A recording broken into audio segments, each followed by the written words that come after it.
শুভ সকাল প্রিয় বন্ধুরা, আশা করি সবাই ভালো আছো। আমিও অনেক ভালোই আছি। আজকে সকাল আমাদের চা খাওয়ার ছিল, তোমাদের সাথে শেয়ার করব। এর জন্য দেখো এখানে আমি মিক্সিতে পেস্ট করে নিয়েছি আতপ চাউল আর মসুরি ডাল। কালকে রাত্রে ভিজিয়ে রাখছিলাম, এখন তাই এটা পেস্ট করলাম। পেস্ট করার পর বর আবার তোমার চা দিয়ে খাবে না, বরের জন্য পুদিনার চাটনি করেছিলাম। এখানে পেঁয়াজ, তারপরে তোমার লবণ ভালো করে দেওয়ার পর ভালো করে মাখলাম।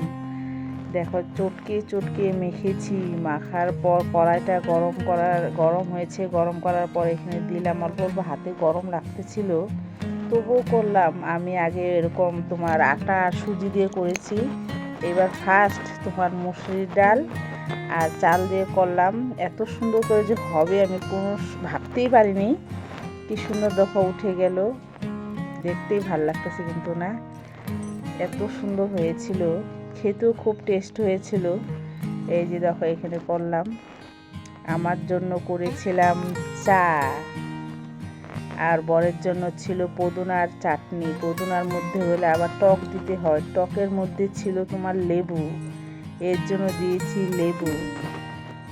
তোমরা কে কে পুদিনার মধ্যে লেবু দিয়ে খেতে ভালোবাসো বন্ধুরা, কমেন্ট করে জানিয়ে তো। এখানে আরেকটা করলাম। এখানে খাওয়া দাওয়া আমাদের। আমার মেয়ে বলছে খুব সুন্দর হয়েছে, টেস্ট।